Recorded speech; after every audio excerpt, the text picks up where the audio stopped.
Welcome Nightfarers to the Ningen Plays channel, where we'll be breaking down all 8 of the playable characters in Elden Ring Nightreign in these individual guide videos to help you decide which of them is right for you to jump in and face the challenges of the night.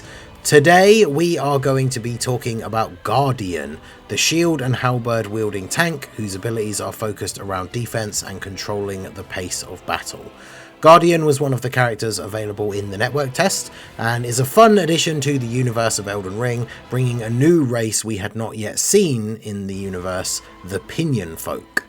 Right from the first look, you know that Guardian is all about defense. His starting equipment, including a heavy great shield, shows exactly what he is all about, taking the focus of combat away from your allies and standing strong against the oncoming assault. Halberds and other polearms that can be used to attack while still blocking are incredibly powerful assets for the Guardian, allowing you to stay on the defensive while still chipping away at the enemy and keeping their focus on you. His passive ability is called Steel Guard. Description: a powerful guard stance that is difficult to break. This ability allows Guardian to use shields more effectively than other Nightfarers and really cements him as the defensive bulwark he is intended to be. It's activated by holding block and then pressing dodge. This will put Guardian into the stance, allows him to block more effectively at the cost of movement speed. While you are in this stance, he will take significantly less stamina damage while blocking, allowing you to tank larger hits more easily and to just tank more hits overall in general.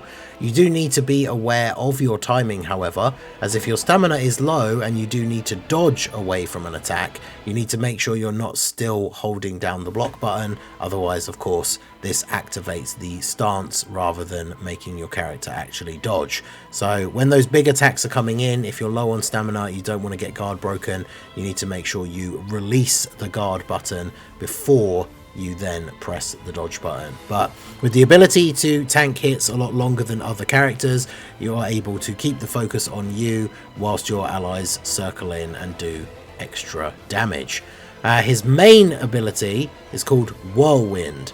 Summon a cyclone that knocks small enemies off their feet and can repel light projectiles.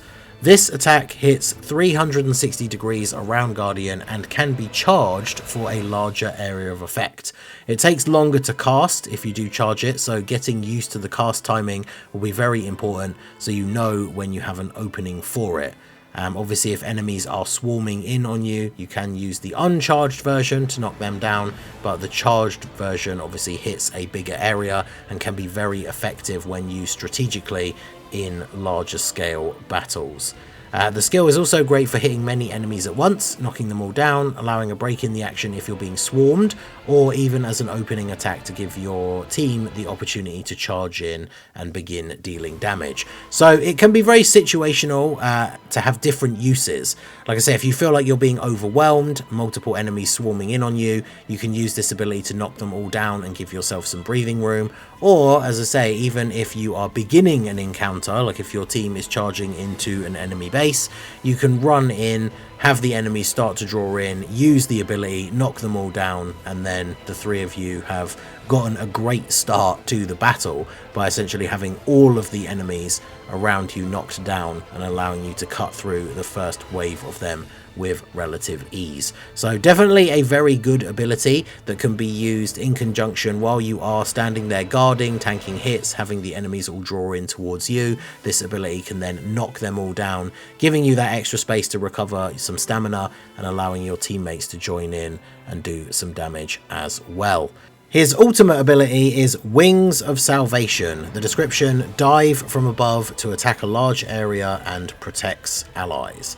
This skill leaps the Guardian high up into the air before crashing down into enemies, dealing damage, and can also give other players in an area of effect a defensive buff if you hold down the activation button to fully charge it. So if you press the button required, because obviously it'll be different depending which platform you're on, or how you change your control settings, when you press the button to do the ultimate, you will fly up into the sky, you get a good shot from above and away to aim, you land, you do damage, and that's how it is. If you hold the button down the entire time you use the ability, you then land and provide this area of effect that gives a defensive buff 2 allies. So if you use the uncharged version, you don't get the buff. However, it will then only consume half of your ultimate gauge, meaning you can then recharge it to be able to use the ultimate again a lot faster. And of course, the next time around, you could use the charged version. So that's very interesting that he has 2 versions of this ability. Obviously, if there are no allies around you, or maybe you are fighting for your life, the other 2 allies are downed, this ability will help you out and may not necessarily require you to use the buff. The thing as well is if your allies are down around you, this attack when you land has an AoE. So this skill is great for reviving downed teammates because of that AoE effect, especially if the 2 of them are close together. This is something that hopefully other players will try to do themselves, of course, depending on whether you're playing with friends or a team that you can communicate a little bit clearer with. If the 2 allies of a Guardian go down, ideally they want to try and get as close to each other as possible, and then the Guardian can fire off their ult, land and crash down where the 2 allies are, and essentially revive them both at the same time, which will obviously be very, very helpful. So with how powerful that effect can be in some of the bigger boss fights or against the final Night Lord at the end of the 3rd day, it might be worth, as the Guardian player, essentially keeping that ability in your back pocket ready for if your teammates do go down, rather than using it as an offensive attack as soon as it's ready. So that can be very, very helpful in those situations. It can also be super useful in the fights where the bosses or collection of enemies are, you know, multiple enemies that can group tightly together. One of the mini bosses at the end of the 1st day on the network test was a whole group of like cavalry knights, and that fight can be very awkward, especially with enemies everywhere, aggro switching and all this kind of stuff. But if those enemies are at any point grouped close together, then Guardian's ultimate ability can be very useful because it has that good bit of maneuverability to it as well, allowing you to place yourself right where you want to be to drop that attack, and then that AoE is going to be able to deal damage to all of the enemies at the same time. So Guardian is definitely a very, very strong character. He is someone who, I think when you look at the vast array of the Nightfarers and their abilities, he's a character that probably doesn't stand out as being super flashy or stylish, but he is there to fulfill a specific role, right? He is a defensive tank.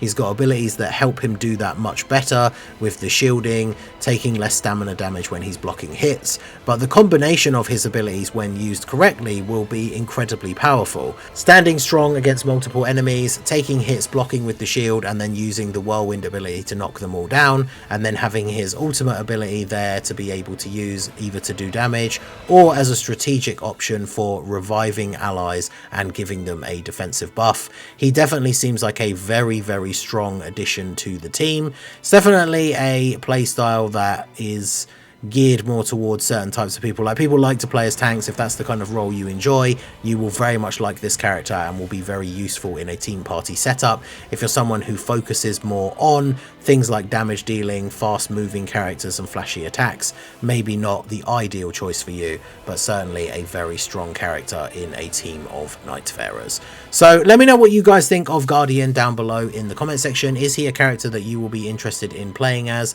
Do like the video, subscribe to the channel, and let me know who you plan to be playing as when Nightreign releases, and I will see you guys out there. Peace out.